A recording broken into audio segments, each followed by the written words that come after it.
교회 소식을 말씀드립니다.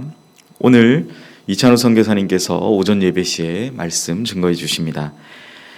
총신대학교 신학대학원 구약학 교수님이신 김희석 교수님께서 다음 주일부터 오전 예배 시에 말씀 전해 주십니다. 예배 안내사항입니다. 사회적 거리두기 방침이 일부 완화됨에 따라서 우리 교회는 제한적 현장 예배 진행합니다. 좌석은 지정된 좌석 앉아주시고 인사는 가급적 비접촉으로 하시기 바랍니다. 현장 예배 참석하신 분들은 답답하시더라도 예배 중 마스크는 벗지 마시고 예배 드리시기 바랍니다. 실시간 예배 실황 안내입니다. 주일 오전 우리 9시, 11시 예배 실황이 온라인으로 실시간으로 송출되고 있습니다. 가정에서 생방송으로 시청하시면서 함께 예배 드리실 수 있습니다. 주일 예배 녹화 영상은 교회 홈페이지를 통해서 제공됩니다. 주일학교도 부서별로 제공되는 영상을 통해서 가정에서 예배 드리시면 되겠습니다. 수요 예배 안내입니다. 수요일 오전에 온라인으로 영상으로 제공되며 11월 4일 수요일부터는 제한적인 참여를 통한 수요 1부 예배를 진행하며 2부 예배는 동영상으로 드립니다. 새벽 묵상 월요일부터 금요일까지 온라인으로 들으실 수 있습니다. 모임 및 행사 안내입니다. 2020년 추수감사절 기념 찬양대회가 11월 15일 주일 오후 2시에 예배 후에 진행이 됩니다. 진행 방식은 온라인으로 실시간 송출하는 방식으로 진행됩니다. 그래서 참가 대상과 자격에 관한 부분은 추수감사를 나누고자 하는 가정이나 또한 여러분들이 팀을 꾸리시고자 하는 자율팀입니다. 그러니까 어떤 제한이 있는 게 아니라 가정별로 하셔도 되고 또 여러분들이 평소에 같이 이렇게 찬양회를 함께 나누셨던 그런 팀들을 구성하셔서 자율적으로 팀을 꾸리셔서 참여하시면 되겠습니다. 참가 방법은 저희가 요즘 세상에서도 콘서트 랜선으로 하듯이 그렇게 찬양하신 영상을 보내주시면 저희가 편집을 해서 송출하는 방식으로 진행을 하도록 하겠습니다. 혹시나 자율적으로 팀을 꾸려서 참여하고 싶으신데 녹화할 장소가 없으신 분들은 11월 8일 주일 오후에 교회 본당에서 녹화할 수 있도록 저희가 준비하겠습니다. 그래서 참여하는 어떤 팀이나 또 방법 이런 거에 대해서 혹시 문의가 있으신 분들은 교역자들에게 문의해 주시고 신청해 주시기를 바랍니다. 공지 및 협조사항 안내입니다. 기증 물품 무료 나눔 행사입니다. 올해 초에 기증을 받아서 보관해 두었던 여성용 정장 바지가 필요하신 분들은 전도회 신청 후에 교회에서 수령해 가시면 되겠습니다. 여성용 춘추 정장 바지 레이온 폴리 혼방 탄성 없는 재질이라고 하네요. 사이즈는 55에서 5566 사이즈 그리고 색상은 블랙과 올리브 그린입니다. 수령 장소는 나눔의 방이며 일시는 오늘 10시부터 낮 12시까지 진행하도록 하겠습니다. 소식 및 교우동정입니다. 이사가 있었습니다. 우리 42구역 이경옥 권사님, 경기도 성남시 분당구 정자 1로 2322길 25 두산 위브 제니 B동 1702호로 이사하셨습니다. 정교인 천덕 성경 읽기 마라톤 558번째 최경식 장로님, 559번째 최은영 집사님, 560번째 최은익 집사님, 561번째 지영미 원사님, 562번째 정능자 원사님 11독으로, 563번째 차인자 원사님 4독으로, 564번째 이순옥 이 집사님 참여해 주셨습니다. 감사드립니다. 수험생 명단입니다. 12월 3일 수능일을 앞두고 있습니다. 한 달여 정도 남았는데요. 우리 아이들, 우리 학생들 명단을 확인하셔서 기도해 주시면 되겠습니다. 다 같이 자리에서 일어나셔서 묵도하심으로 주일 예배를 하나님께 드리시겠습니다.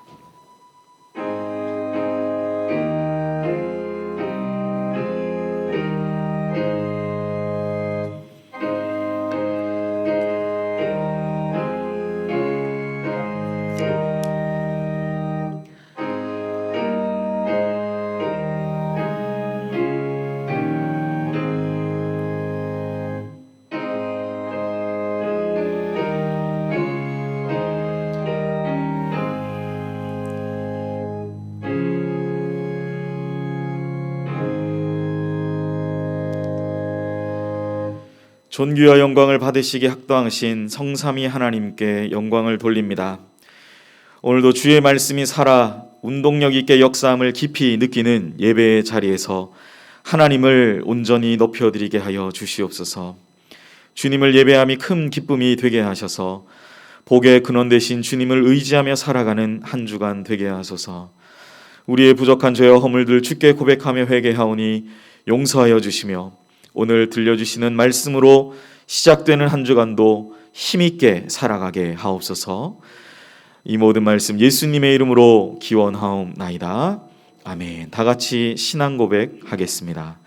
전능하사 천지를 만드신 하나님 아버지를 내가 믿사오며 그 외아들 우리 주 예수 그리스도를 믿사오니 이는 성령으로 잉태하사 동정녀 마리아에게 나시고 본디오 빌라도에게 고난을 받으사 십자가에 못 박혀 죽으시고 장사한 지 사흘 만에 죽은 자 가운데서 다시 살아나시며 하늘에 오르사 전능하신 하나님 우편에 앉아 계시다가 저리로서 산자와 죽은 자를 심판하러 오시리라. 성령을 믿사오며 거룩한 공회와 성도가 서로 교통하는 것과 죄를 사하여 주시는 것과 몸이 다시 사는 것과 영원히 사는 것을 믿사옵나이다. 아멘. 자리에 앉으시겠습니다. 찬송가 191장 내가 매일 기쁘게 다 함께 찬양하시겠습니다.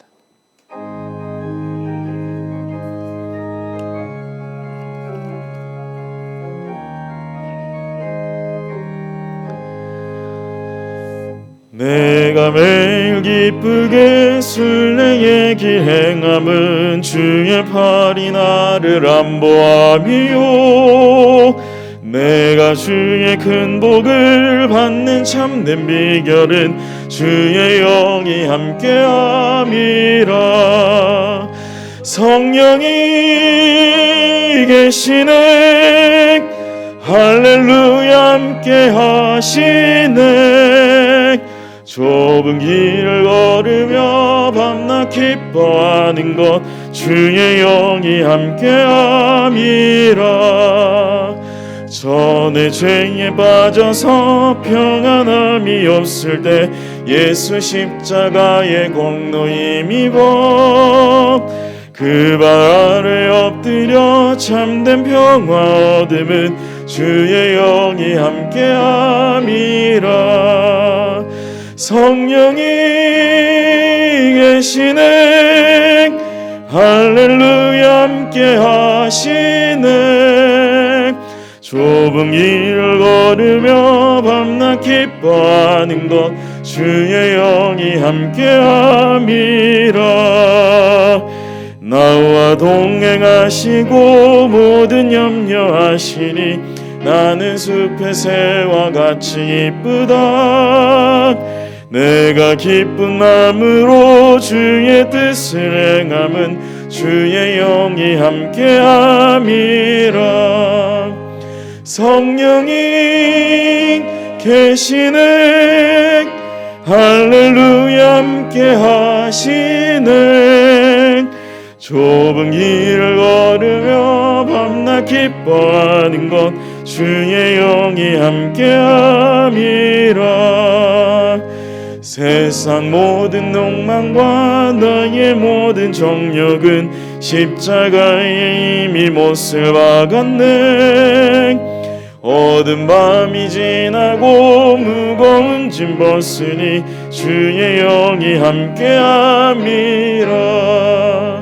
성령이 계시네 할렐루야 함께하시네. 좁은 길을 걸으며 밤낮 기뻐하는 것 주의 영이 함께함이라.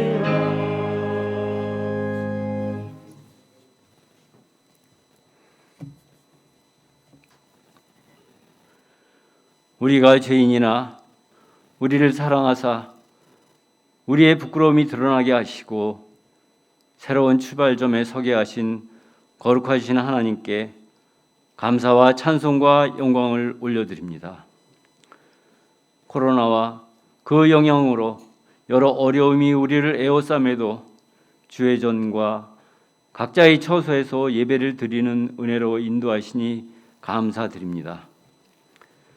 우리의 드린 예배를 기쁘게 받으시고 우리의 마음이 모아져 신령과 진리로 예배를 드리기 원합니다.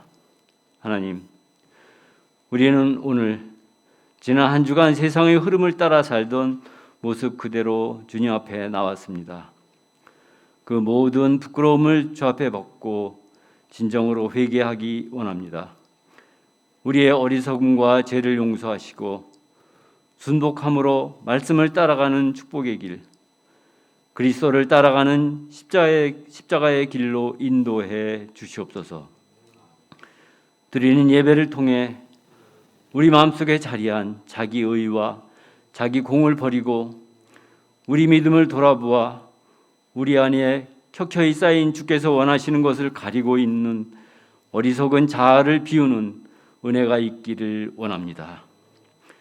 세우신 종을 통해 주시는 말씀으로 우리 속이 새로워져 다시금 십자가 신앙으로 온전히 채워져 겸손함으로 하나님의 뜻을 알기에 힘쓰고 하나님의 지혜를 구하고 하나님의 때를 기다리는 믿음의 소유자 모두 되어 우리 믿음의 낮춤과 비움과 배품이 있어 그리스도의 사랑에 이르기를 간절히 원합니다.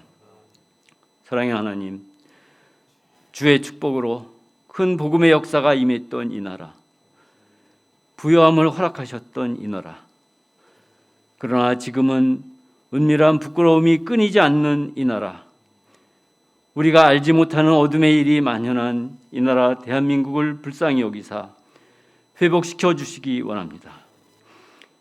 이 나라의 속절없이 무너진 곳곳이 하나님의 공의로 치유되고 새로워지는 은혜의 역사가 있기를 간절히 원합니다. 이 땅의 교회들과 모든 그리스도인들이 그 치유의 불씨가 되도록 인도해 주시옵소서. 거룩하신 하나님, 능하신 손과 거룩한 팔로 우리 연희교회를 축복하사 겸손함으로 내려놓음이 있고 순종함으로 낮아지며 고쳐지고 변화되어 새로워지는 은혜로 인도해 주시옵소서. 우리 연희교회가 통회함으로 하나님을 만나는 공동체, 선하고 아름다운 연합이 있는 공동체로 거듭나는 은혜가 있기를 간절히 원합니다. 특별히 목자가 없는 때를 당하여 간절히 기도합니다. 능력 있는 말씀의 은혜로 양떼를 품는 목자, 삶 속에 녹아진 사랑으로 양떼를 품는 목자, 무릎으로 주의 소명을 감당하는 하나님 마음에 합한 준비된 목자를 보내주시기를 간절히 원합니다. 우리 연희교회가 광야의 삶 같은 지난 시간을 뛰어넘어 마음 상한 자가 위로받고 정금 같은 믿음의 결실을 소망하는 성숙함으로 인도해 주시옵소서. 장차 하나님의 공의와 십자가 사랑으로 세상을 품어 우리 연희교회가 세상의 빛으로 온전히 세워지기를 소망합니다. 우리가 계획할지라도 인도하시는 이는 하나님이시니 우리 모두 새롭게 하시는 은혜를 간구하게 하시옵소서. 하나님, 코로나19로 아쉽고 안타까운 시간을 보내며 한 해의 끝자락을 맞아 한 해를 정리하며 새로운 계획을 세우며 크고 놀라운 일과 새로운 일을 행하실 하나님의 뜻을 구하게 하시고 필요한 것과 부족한 것과 돕는 손길도 허락해 주시며 공동체 내에 하나님의 질서가 세워지게 하시옵소서. 코로나19로 더욱 어려움에 처한 선교사님들과 선교지, 미자립교회, 농어촌교회에도 주께서 특별한 은혜를 베푸사 마땅히 행할 길로 선하게 인도해 주시기를 간절히 원합니다. 병상의 지체들에게는 치유의 은혜로 위로해 주시고 12월 3일 수능을 준비하는 우리의 자녀들에게는 주께서 지혜와 명철을 허락 주사 오랜 시간의 준비가 귀한 결실을 맺는 은혜로 인도해 주시옵소서. 하나님, 오늘도 말씀을 위해 세우신 귀한 종 이찬우 선교사님을 축복하사 영육간에 강건케 하시며 성령 충만함으로 말씀 위에 은혜와 능력으로 함께해 주기를 간절히 원합니다. 주시는 말씀에 우리의 심령이 변화되어 은혜의 눈과 성령께서 허락하신 마음으로 앞으로 나아갈 길을 보게 하시옵소서. 모든 말씀을 우리 구원의 주 그리스도 예수님의 이름으로 기도드립니다. 아멘.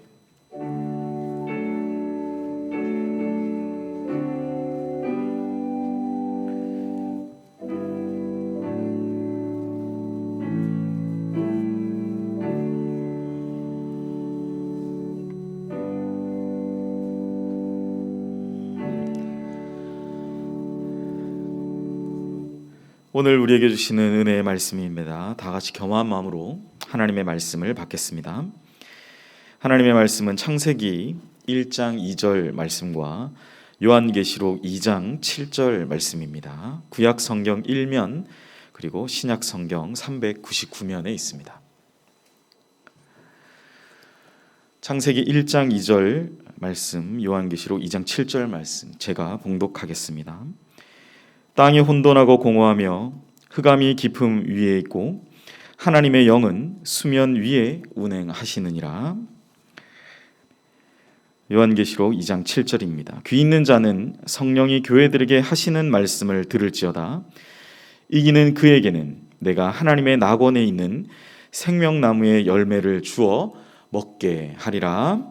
아멘. 이 시간 이찬우 선교사님 나오셔서 드린 헌금을 위해 기도해 주시고 성령이 계시네 라는 제목으로 하나님의 말씀 증거해 주시겠습니다.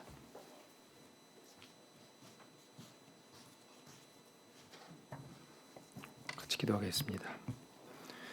하나님 아버지 감사합니다.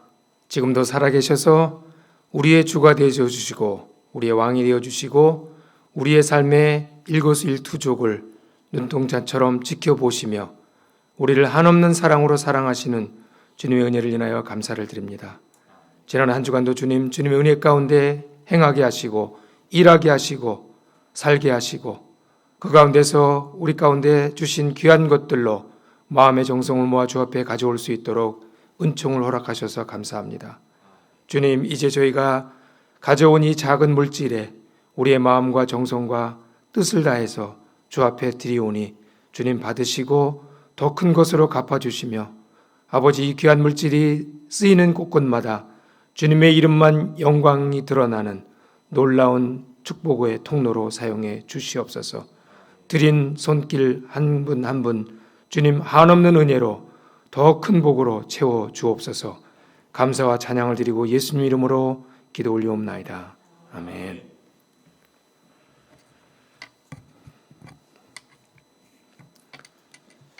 날씨가 많이 추워졌지만 또 이렇게 나와주셔서 감사를 드리고요. 지난주에 우리는 교회의 본질에 대해서 말씀을 나누면서 교회의 본질은 결국 십자가의 도를 실천하는 것이라고, 그 신앙으로 돌아가는 것이라고 했습니다. 십자가의 도는 결국 나는 죽고 예수로 사는 삶이라는 다소 그런 무거운 말씀을 드렸습니다. 그러나 그 길만이 우리 믿는 자들이 가야 할 길이기 때문에 주저없이 말씀을 드렸습니다. 사실 십자가의 길, 그것을 모르는 그리스도인은 없다고 저는 생각합니다. 그러나 그 본질을 알면서도 아무렇지 않게 예수 그리스도를 믿기 전과 차이 없이 살고 있다면 진짜 내가 예수를 믿는 사람인지 돌아봐야 합니다. 그러나 대부분 진짜 예수 그리스도를 주님으로 영접한 사람은 그 십자가의 정신을 순종하고자 하는 마음의 부담이 늘 있다고 믿습니다. 아무리 오래 신앙생활을 했어도 여전히 그 십자가의 길과는 참으로 멀리 있다는 생각에 여전히 자신의 부족함을 인정하며 하나님의 긍휼하심을 바라며 나오고 있는 저와 여러분인 것을 저는 압니다. 지금까지 부단히 우리는 그 신앙의 본질대로 살아보려고 노력을 했을 것입니다. 그러나 여전히 우리는 주님 앞에 서면 초라한 모습으로 우리 자신들을 발견하곤 합니다. 사도 바울 자신도 아마 그랬을 것입니다. 실제로 바울은 자신을 죄인 중에 괴수라고 소개하기도 했습니다. 예수님은 과연 우리의 이 고민을 모르실까요? 지금까지 믿음 생활을 해오면서 말씀대로 살아보려고 애쓴 적이 얼마나 많이 있으셨겠습니까? 그럼에도 불구하고 우리는 여전히 넘어지고 실패하고 또 실망하고 그러다가 좌절하고 그래서 속상하고 마음도 아프고 미안하기도 하고 죄송하고 때로는 이런 자신의 모습을 혐오하기까지 하면서 지금까지 살아왔을 수도 있겠습니다. 그런데 주변을 돌아다 보니까 나만 그런 것이 아니고 여전히 저 장로님, 저 집사님, 저분들도, 저 권사님도 저렇게 사시는 거 보니까 한편으로는 조그만 위로를 삼으면서 이때까지 이렇게 왔는지 모릅니다. 여러분, 이런 말이 있더라고요. 대충은 기생충보다 더 나쁘다. 대충 살 수 없습니다. 하나님께서는 하나님의 자녀들인 우리가 이렇게 대충 사는 것을 못 견뎌 하십니다. 왜냐하면 우리는 하나님의 거룩한 형상들이기 때문입니다. 하나님은 온 세상에 우리들을 자랑하고 싶어 하십니다. 그러니까 그 형상들이 지금처럼 대충 이렇게 사는 것에 대해서 용납하실 수가 없었던 것입니다. 진짜 자식을 사랑하는 부모라면 우리 자녀들이 아무렇게나 대충 그냥 그렇게 살아가는 것 용납되지 않지 않습니까? 무슨 수를 써서라도 우리 자식이 우리 자식다운 삶을 살게 되기를 간절히 바라는 것입니다.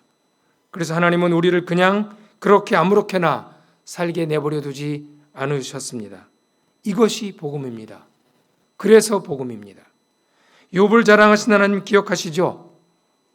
그 하나님이 연희교회를 자랑하고 싶어 하십니다. 우리들의 하나님 아버지이십니다. 하나님은 우리 연희교회를 이 모습 이대로 놔두실 수 없었습니다. 다시 한번 말씀을 드립니다.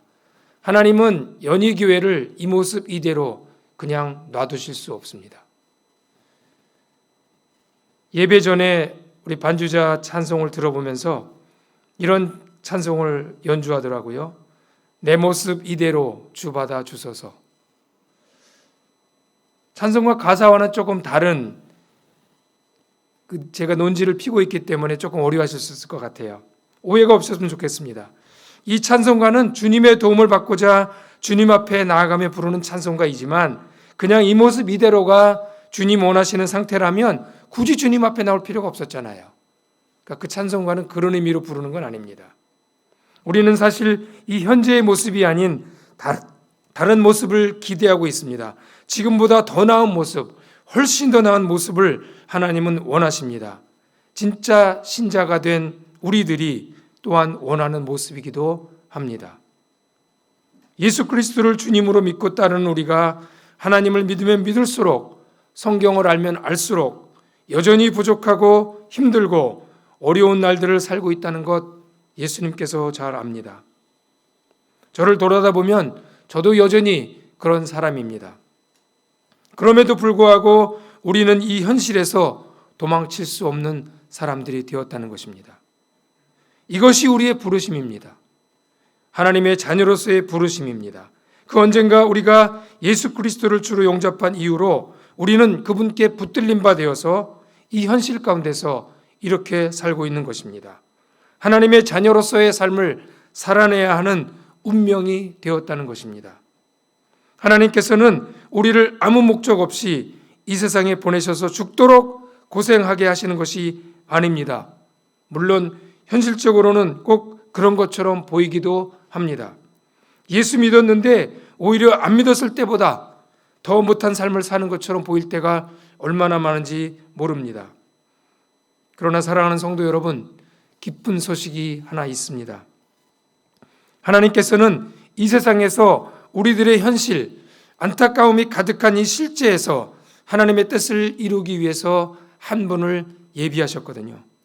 아니, 사실 그분은 태초부터 하나님과 예수님과 함께 계시는 우리의 보혜사가 되시는 분입니다. 바로 성령님입니다. 이제 슬라이드를 보면서 말씀을 같이 보겠습니다. 오늘 읽어드린 창세기 1장 2절에 하나님의 영이 수면 위에 운행하고 계셨다라고 합니다. 혼돈과 무질서와 공허하고 흑암이 깊은 그 상태에서도 하나님의 영은 운행하고 계셨다고 합니다. 운행하다는 말이 히브리 원어로 라카프라는 말인데요, 독수리가 공중에서 빙빙 돌다라는 그런 말이기도 합니다. 세번역 성경에는 움직이고 계셨다라고 얘기하고 공동번역에는 휘들고 있었다라고 말합니다.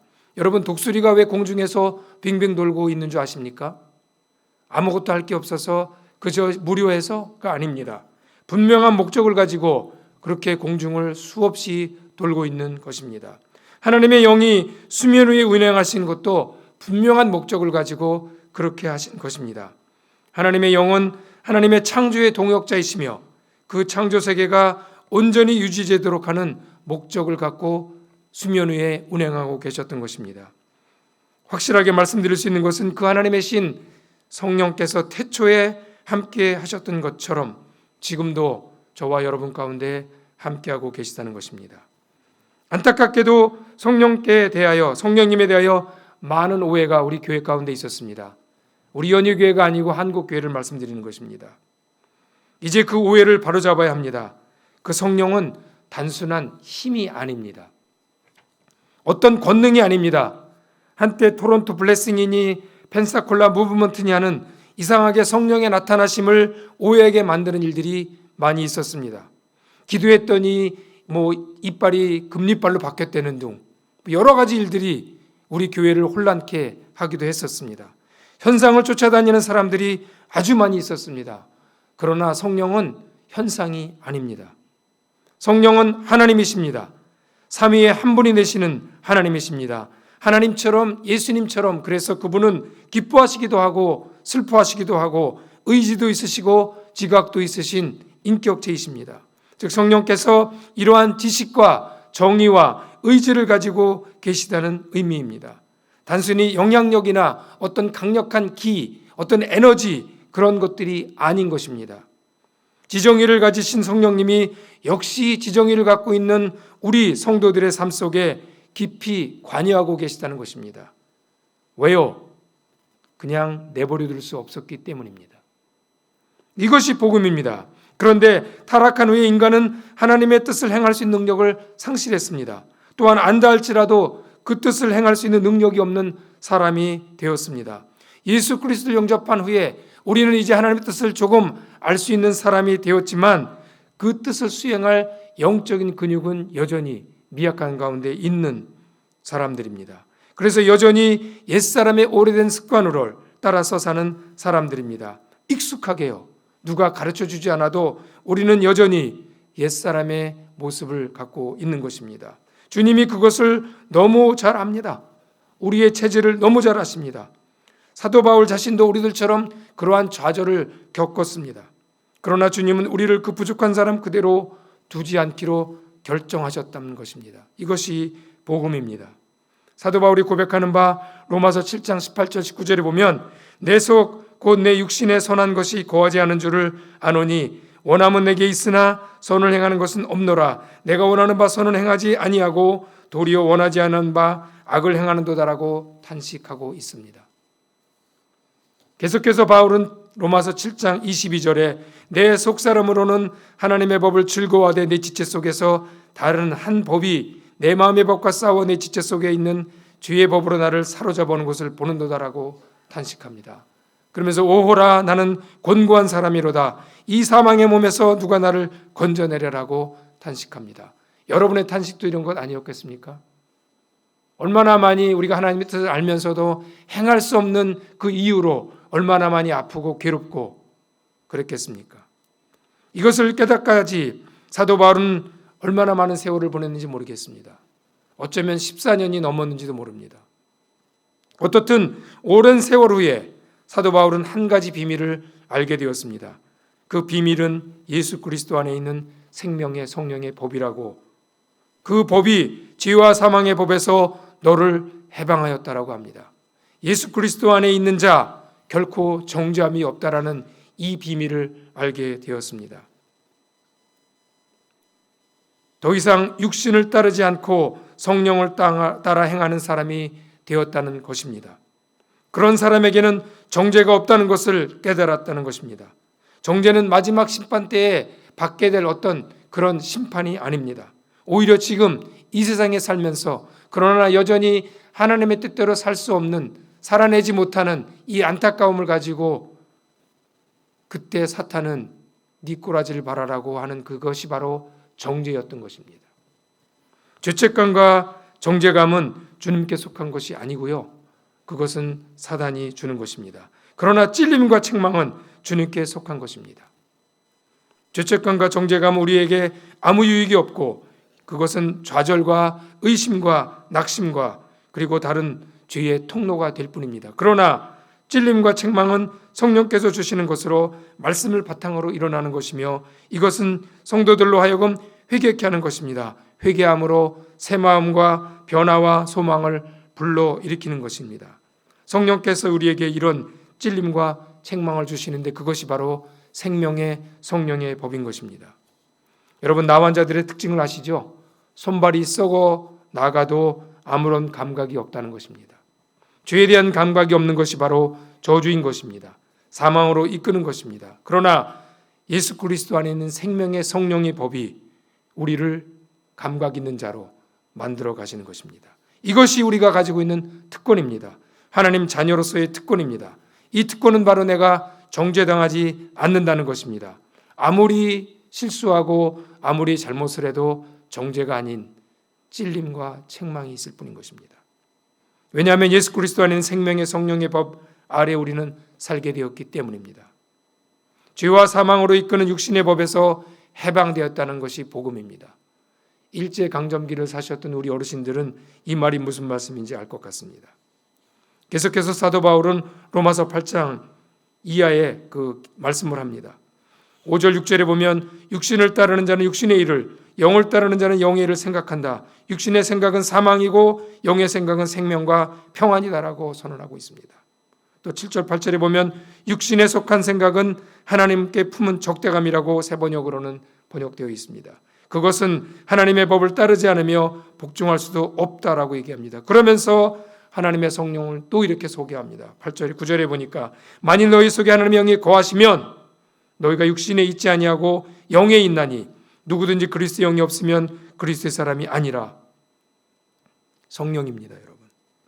11절에 보니까 예수를 죽은 자 가운데서 살리신 이의 영이 너희 안에 거하시면 그리스도 예수를 죽은 자 가운데서 살리신 이가 너희 안에 거하시는 그의 영으로 말미암아 너의 죽을 몸도 살리시리라라고 선언하고 있습니다. 그러면서 12절에 보면 그러므로 형제들아 우리가 빚진 자로 돼 육신에 계셔서 육신대로 살 것이 아니니라. 너희가 육신대로 살면 반드시 죽을 것이로되 영으로서 몸의 형식을 죽이면 살리니. 14절 말씀입니다. 무릇 하나님의 영으로 인도함을 받는 사람은 곧 하나님의 아들 딸이라. 너희는 다시 무서워하는 종의 영을 받지 아니하고 양자의 영을 받았으므로 우리가 아빠 아버지라고 부르짖느니라라고 말하고 있습니다. 그때 성령께서 16절에 보니까 성령이 친히 우리의 영과 더불어 우리가 하나님의 자녀인 것을 증언하신다고 합니다. 이것이 복음입니다, 여러분. 이것이 성령께서 우리와 함께 하시는 이유가 되는 것입니다. 사도 바울이 쉬지 않고 얘기합니다. 우리가 누구인지, 어떤 상태에 있었던 사람인지, 어떻게 살아야 하는지 복음의 핵심을 알려주고 있는 말씀입니다. 아주 자주 읽어봐야 됩니다. 이 로마서 8장은. 이 비밀이 바로 예수 그리스도인데 지난주에 말씀드린 대로 예수 그리스도는 이 땅에서 십자가를 지시는 삶을 사셨습니다. 17절을 보니까요. 그리고 17절에 보면 그 일을 우리가 십자가를 지는 일, 자녀이면 또한 상속자 곧 하나님의 상속자여 그리스도와 함께는 상속자니 우리를 상속자로 소개하면서 우리가 그와 함께 영광을 받기 위하여 고난도 함께 받아야 한다라고 성경은 말하고 있습니다. 여러분, 혹시 왜 나는 이런 고난 가운데 있는가 질문하십니까? 상속자이기 때문에 그렇습니다. 예수님과 함께 나눌 그 상속, 하늘나라의 상속이 그 지분이 있기 때문에 그런 고난 가운데 하나님이 함께하는 것입니다. 홀로 두지 아니하시고 성령으로 함께하고 계시는 것입니다. 성령님이 우리를 강권하십니다. 그 길로 가라고. 그 길로 가라고. 예수님께서 제자들에게 이런 말씀하셨습니다. 요한복음 16장 10절에 보니까 7절에 보니까 그러나 내가 너희에게 실상을 말하노니 내가 떠나가는 것이 너희에게 유익이라. 내가 떠나가지 아니하면 보혜사가 너희에게로 오시지 아니할 것이요 가면 내가 그를 너희에게로 보내리니. 예수께서 성령을 보내시겠다고 약속하셨고 실제로 그렇게 하셨습니다. 그리고 그것이 더 유익한 것이라고 말씀하셨습니다. 요한복음 14장 16절에 보니까 아버지 하나님께 부탁하여 성령을 보내주시겠다고 하였습니다. 그 보혜사는 우리와 영원토록 함께 하시는 분이라고 소개합니다. 14장 26절에 이런 말씀이 또 있습니다. 보혜사 곧 아버지께서 내 이름으로 보내실 성령, 그가 너희에게 모든 것을 가르치시고 내가 너희에게 말한 모든 것을 생각나게 하시리라. 이분이 바로 성령님이십니다. 이 성령께서 태초에 온 우주를 창조하실 때부터 그리고 지금까지, 또한 예수께서 재림하여 하나님의 나라가 완전히 성취되는 그날까지, 그리고 영원토록 우리와 함께 하시는 분이라고 성경은 말하고 있습니다. 이 하나님은 어제도 오늘도 그리고 내일도 영원토록 동일하신 분이십니다. 이 하나님께 우리는 붙들린 바 되었습니다. 이것이 복음입니다, 여러분. 이것이 은혜인 것입니다. 이 성령님은 예수께서 하나님을 통해 우리 예수 그리스도를 따르는 사람들에게 보내주신 분이라고 합니다. 요한복음 15장 26절에는 뒤로 말씀이 있습니다. 그 성령님을 진리의 성령이라고 소개하면서 진리의 성령이 오실 때에 그가 예수님을 증언하실 거라고 합니다. 여기서 증언이라는 말은 헬라어로 마투레오라는 원어를 가지고 있는데요, 순교자를 뜻하는 그 마터와 같은 어원을 쓰고 있습니다. 즉 증거는 십자가의 삶을 통해서 하는 것입니다. 이 땅에서 우리의 소명은 예수 그리스도의 주되심을 증거하는 것입니다. 입술의 증언은, 입술로 하는 증거는 아주 극히 작은 일부분에 불과합니다. 어쩔 수 없는 상황에서는 부득이한 경우에 말로라도 증거해야 되지만 대부분은 우리의 삶으로 예수 그리스도를 증거해야만 하는 것입니다. 그것이 교회의 존재 이유고요, 그것이 우리 당회가 있는 이유고, 교역자들이 있는 이유고, 권사님들이 계신 이유고, 교회의 선교도 이 목적 때문에 예수 그리스도의 주되심을 증거하기 위해서 존재하는 것입니다. 그 삶에 대해서 예수께서 육체로 계시면서 구체적으로 12사도에게 보이셨습니다. 그리고 그 제자들이 또 다른 사람들에게 예수 그리스도가 누구신지 구체적으로 증거하셨습니다. 저는 선교지에서 어느 날 요한일서 말씀을 읽고 있었습니다. 저는 개역 성경이 아닌 쉬운 성경으로 가끔 읽을 때가 있는데 그날은 쉬운 성경을 읽고 있었습니다. 요한일서 2장 6절 말씀인데요, 개역 성경은 여전히 그 의미가 잘 전달이 안 됩니다. 그의 안에 산다고 하는 자는 그가 행하시는 대로 자기도 행할지니라. 여러 번 읽었어요. 캐치를 못했었어요, 무슨 말인지. 근데 쉬운 성경으로 보여드릴까요? 한번 읽어드리겠습니다. 누구든지 자기 안에 하나님께서 계신다고 말하는 사람은 예수님께서 사신 것처럼 살아야만 합니다. 확 와닿지 않습니까? 저는 이 말씀 읽게 되었을 때 그때까지 살아왔던 모든 삶을 다 지워버리고 싶었어요. 새롭게 하고 싶었습니다. 이 말씀에 비춰보니까 정말 헛되이 살아왔다고 여겨졌기 때문이었습니다. 예수께서 사신 것처럼 살고 있지 않더라고요. 내 안에 하나님이 계시다고 여전히 믿고 있었지만은 내 삶을 보니까 예수님께서 사셨던 것처럼 안 살고 있는 모습이 너무나 많이 있었어요. 때때로 있겠죠. 아주 일부분. 성도님들은 어떠십니까? 하나님께서 여러분 안에 계시다고 믿으십니까? 정말 그렇습니까? 그렇다면 예수께서 이 땅에서 사신 것처럼 살고 계십니까? 누구든지 자기 안에 하나님께서 계신다고 말하는 사람은 예수님께서 사신 것처럼 살아야 합니다. 이 말씀은 누가 한 거라고 그랬죠? 사도 요한이 한 것입니다. 사도 요한은 추상적으로 말한 거 아닙니다. 우리는 얼마나 오랫동안 예수를 닮아, 예수님 닮기 원하네, 이런 말들을 추상적으로 얘기했었어요. 구체적으로 그 말이 무슨 말인지 몰랐습니다. 여전히 이 말씀을 읽는 오늘도 그런데 이 말은 누가 했다고요? 요한이 한 것이에요. 요한은 누구였습니까? 3년 반 동안 예수님과 함께 살았던 사람입니다. 그의 가슴 가까이에 숨결을 느꼈던 사람입니다. 예수님이 어떻게 사셨는지 너무나 구체적으로 잘 알고 계시는 제자였습니다. 그분이 이런 말씀을 하는 것이고요. 너희 안에 하나님 계시냐? 그렇다면 예수께서 사신 것처럼 살아야 된다. 제자들에게 그렇게 말씀했을 때 제자들은 이것이 추상적인 개념이 아닌 걸 알았습니다. 왜냐하면 요한은 예수님과 함께 살았던 사람이기 때문입니다. 내 안에 하나님께서 계시다고 하면 예수께서 사신 것처럼 살아야 한다는 말씀. 이 삶을 성령께서 가능하게 해주시겠다는 것입니다, 여러분. 그리고 정말 예수께서 약속대로 성령을 보내주셨습니다. 요한복음 7장 37절 이하에 보면 주님께서 이런 초대를 하십니다. 명절 끝날 곧 큰 날에 예수께서 서서 외쳐 이르시되 누구든지 목마르거든 내게로 와서 마셔라. 누구든지 목마르거든 내게로 와서 마셔라. 나를 믿는 자는 성경 이름과 같이 그 배에서 생수의 강이 흘러나오리라 하시니 이는 그를 믿는 자들이 받을 성령을 가리켜 말씀하신 것이라고 말씀하고 있습니다. 예수님의 초대입니다. 누구든지 목마르거든 누가 과연 이 초대에 응할 것입니까? 와서 마시라. 목마르거든 와서 마시라. 여러분, 성령님은 언제든지 준비되어 계십니다. 이제 여러분들이 그 초대에 응하시기만 하면 되는 것입니다. 누가복음 11장 13절에는 또 이런 말씀이 있습니다. 너희가 악할지라도 좋은 것을 자식에게 줄 줄 알거든 하물며 너희 하늘 아버지께서 구하는 자에게 성령을 주시지 않겠느냐.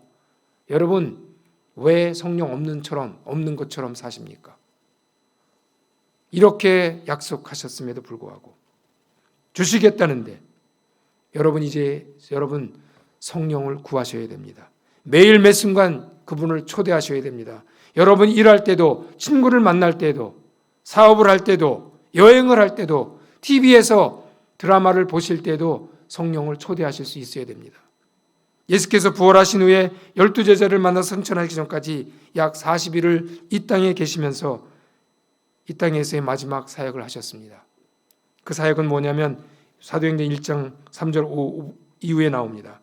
그가 고난받으신 이후 또한 그들에게 제자들에게 확실한 많은 증거로 친히 살아계심을 나타내사 40일 동안 그들에게 보이시며 하나님 나라의 일을 말씀하시니라. 사도에 함께 모이사 그들에게 분부하여 이르시되 예루살렘을 떠나지 말고 내게서 들은 바 아버지께서 약속하신 것을 기다리라. 요한은 물로 세례를 베풀었으나 너희는 몇 날이 못되어 성령으로 세례를 받으리라 하셨느니라. 여러분, 성령 세례 받으셨습니까? 이 말씀대로 제자들이 순종하였을 때 우리가 잘 아는 대로 마가다락방의 오순절 성령의 역사의 현장의 증인들이 되었습니다. 이 사건 이후에 그들은 완전히 다른 사람이 되었습니다. 베드로 어떤 사람이었습니까? 배반했던 자였습니다. 그 베드로가 변했습니다. 아무런 소망 없이 부르심 받기 이전의 모습으로 그리스도를 부인하고 배반했던 그 베드로, 나는 물고기나 잡으러 가련다라고 좌절과 절망 가운데 있었던 베드로가 성령 임한 이후에 완전히 다른 사람이 되었습니다. 마가복음 10장에 보니까 예수께서 예루살렘 올라가시면서 자신의 죽음을 예고하는 그런 이야기를 나누는데 제자들이 어떻습니까? 나는 좌의정 너는 우의정 해달라고 그렇게 다투고 있을 때 그때의 그 모습의 제자들은 아직 성령을 모르고 있을 때였습니다. 그러나 오순절 성령 강림 체험을 위해서 그 통해서 이들은 완전히 다른 사람이 되었습니다. 여러분들이 몇십 년 얼마나 오래 예수를 믿었든지 간에 성령 없이는 여전히 변하지 않았던 제자들의 모습처럼 살아가는 것입니다. 혹시 성령 충만 받기를 두려워하십니까? 순교자로 부르실까 봐요, 혹시? 히브리서 9장 27절은 이런 말씀을 하고 있습니다. 한 번 죽는 것은 사람에게 정하신 바요. 그 후에는 심판이 있겠다. 여러분, 우리는 이러나 저러나 한 번은 죽습니다. 우리가 살아가는 인생 여정입니다. 하나님은 우리를 지으셨기 때문에 우리의 체질을 너무나 잘 알고 계십니다. 우리의 연약함을 너무나 잘 알고 계십니다. 그러나 동시에 그분은 우리가 나아가야 될 목표를 또한 잘 알고 계십니다. 그 목표는 무엇입니까? 하나님의 형상을 회복하는 것입니다. 온전히 회복하는 것입니다. 그 목표를 향해서 나아가는 그 길에 하나님께서 성령을 허락하신 것이고요. 그 길에 때때로 사망은 음침한 골짜기를 통과할 때도 있지만 여전히 그분은 그분의 이름을 위해서 그분의 명예를 걸고 우리를 인도해 내시겠다고 약속하셨습니다. 감사하게도요, 우리 인생의 대부분은 사실 날마다 그렇게 사망의 음침한 골짜기만 통하는 것은 아닙니다. 쉴 만한 물가도 있고요, 푸른 풀밭도 너무나 많이 있었습니다. 그렇지만 분명하게도 사망의 음침한 골짜기도 여러 번 있었습니다. 이때 우리는 우리의 힘으로, 우리의 지식으로, 우리의 경험으로 그 길을 통과하는 것 아니었던 것입니다. 이것이 복음입니다, 여러분. 열방이 듣고 싶어하는 복음입니다. 어제 저는 키르기스탄에 있는 제가 함께 일했던 저희 아들과 같은 누르벡이라는 친구한테 메시지를 하나 받았습니다. 집에 불이 나서 다 그 집이 불타고 무너져 내린 모습을 비디오로 찍어서 보냈어요. 예수를 믿는데 어째서 이런 일이 일어났냐고. 그 와중에 연로하신 아버지는 코로나에 걸려 있고 도대체 모르겠다고. 제 이름이 스탈벡인데 키르기스탄 이름으로 스탈벡 바이께, 스탈벡 아저씨라는 말이에요. 스탈벡 아저씨 설명 좀 해달라고 답이 왔어요. 문자가 왔어요. 잘 모릅니다, 저는. 왜 지금 이때 그런 일이 일어났는지. 그렇지만 분명한 것은 압니다. 누르벡의 하나님 절대로 누르벡을 그냥 그렇게 허무하게 놔두지 않을 것을 믿습니다. 그분의 명예를 걸고 보혜사 성령님이 우리 누르벡을 도와줄 것입니다. 어제 아프가니스탄에서는 폭탄 테러가 또 터져서 새벽에 제가 5시 전에 깨서 BBC 뉴스를 보고 우리 팀 리더한테 메시지를 보냈습니다. 우리 팀들은 괜찮냐? 수니파 이슬람 IS라고 그러죠. 그 사람들이 폭탄을 던져서 시아파 교도들이 모여 있는 곳에 어제까지 18명이 죽었다고 그러는데 뉴스는 아마 40명 이상 죽을 거라고 보고가 나오고 있습니다. 잘 모릅니다. 여전히 모르는 일이 너무나 많습니다. 저는 한 가지 소원이 있습니다, 여러분. 다시 우리 연희교회가 성령의 강한 역사가 넘치는 교회가 되었으면 좋겠다라는 소원이 있습니다. 매주 예배 시간마다 성령의 충만한 역사와 증거들이 나타났으면 좋겠습니다. 예배를 드리다가 어떤 구석에서 한 사람이 성령 세례를 받고 방언을 막 말하는 일이 있었으면 좋겠습니다. 옆에 있는 사람이 아픈 소식을 듣고 기도했더니 그 병이 낫는 일들이 예배 시간에 꼭 이렇게 조용하게 예배를 드리지 않으면 어때요? 시끄러우면 좀 어떻습니까? 그런 일이 있으면 좋겠어요. 설교를 듣다가 귀신들이 견딜 수 없어서 떠나는 일이 우리 연희교회에 있었으면 좋겠습니다. 성령의 충만한 역사가 각 성도님들의 삶에 임해서 안으로는 예수 그리스도에 대한 풍성한 지식이 넘치고 예수님을 더욱 사랑하게 되는 사람들로 변형되어 가고 밖으로는 성령으로 말미암아 하나님을 증거하는 살아있는 교회 공동체가 되기를 저는 간절히 소원합니다. 교회 안에 크고 작은 모임마다 성령의 역사가 너무나 많아서 풍성한 간증으로 2시간, 3시간 가도 끊임이 없는 그런 모임들이 있었으면 좋겠습니다. 맨날 이상한 카톡 이야기만 퍼날르지 말고요. 성령께서 지난주에 내 안에 이런 일을 행하셨다. 성령께서 이렇게 임하셨더라. 이런 이야기가 우리들 안에 넘쳤으면 좋겠습니다. 그것이 교회의 본질 아닙니까? 하나님께서 이 땅에 우리를 그저 겨우겨우 우리만 구원받는 공동체로 연희교회를 세운 것 아니라고 저는 생각합니다.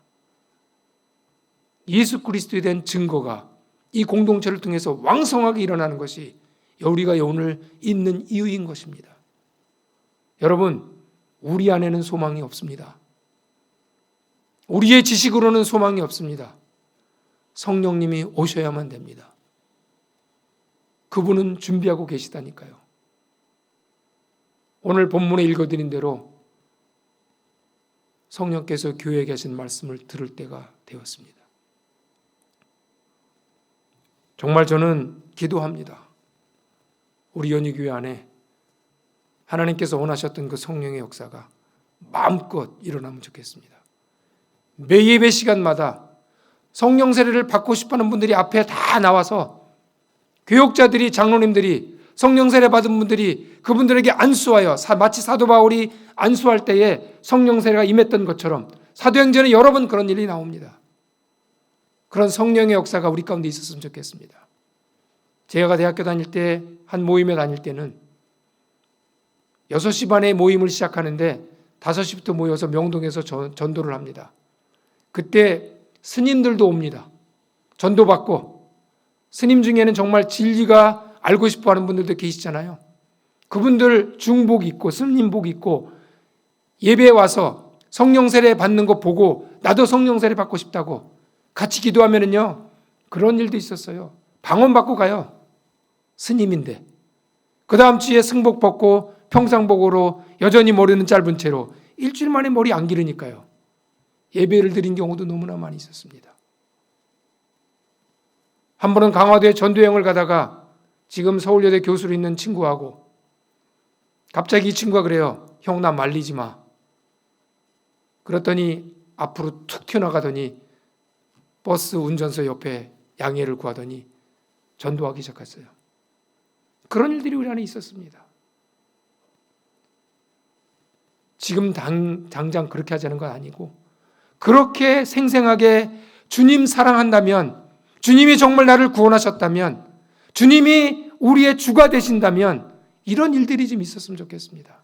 언제까지 우리의 신앙만 이렇게 연연하면서 겨우겨우 구원받는 모습으로 살아가야만 되겠습니까? 성령님이 계시다는데, 성령님이 오셔서 이렇게 약속을 하셨는데, 이제는 여러분 가정에서부터 성령의 충만한 역사가 있어서 거기에 나타난 하나님의 역사가 우리가 교회 공동체로 모일 때마다 나눠지는 풍성한 간증이 넘치는 우리 교회 공동체가 되었으면 좋겠습니다. 여러분 아멘이십니까? 기도하시기 바랍니다. 정말로 성령께서 여러분의 삶 속에 충만히 임하시도록 기도하시기 바랍니다. 언제까지요? 임하실 때까지. 임하실 때까지. 그럴 때 하나님은 우리 안에, 우리로 인해서 더 큰 영광을 받으실 것이고 더 새로운 삶으로 우리를 이끌어 가실 것입니다. 기도하시겠습니다.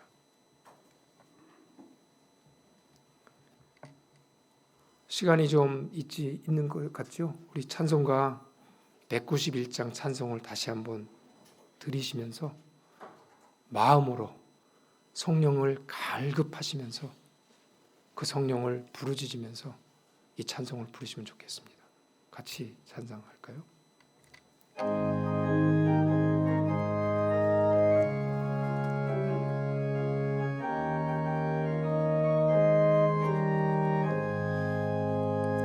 내가 매일 기쁘게 순례의 길 행함은 주의 팔이 나를 안보함이요. 조금 빨리 할까요? 내가 주의 큰 복을 받는 참된 비결은 주의 영이 함께함이라. 성령이 계시네, 할렐루야 함께 하시네. 좁은 길을 걸으며 밤낮 기뻐하는 것 주의 영이 함께함이라. 전에 죄에 빠져서 평안함이 없을 때 예수 십자가의 몸으로 힘입어 그 발 앞에 엎드려 정한 영아 어둠은 주의 영이 함께함이라. 성령이 계시네. 할렐루야 함께 하시네. 좁은 길을 걸으며 밤낮 기뻐하는 것 주의 영이 함께함이라. 나와 동행하시고 모든 역정하시니 나의 용서와 같이 기쁘다. 내가 기쁜 마음으로 주의 뜻을 행함은 주의 영이 함께함이라. 성령이 계시네. 할렐루야 함께 하시네. 좁은 길을 걸으며 밤낮 기뻐하는 곳 주의 영이 함께함이라. 세상 모든 공허가 나의 모든 정욕은 십자가에 이미 못을 박았네. 어두운 밤이 지나고 무거운 짐 벗으니 주의 영이 함께함이라. 성령이 계시네. 할렐루야 함께 하시네. 좁은 길을 걸으며 밤낮 기뻐하는 곳 주의 영이 함께함이라. 우리 1분 동안 우리 여러분의 목소리로 소리내서 기도하시길 바랍니다.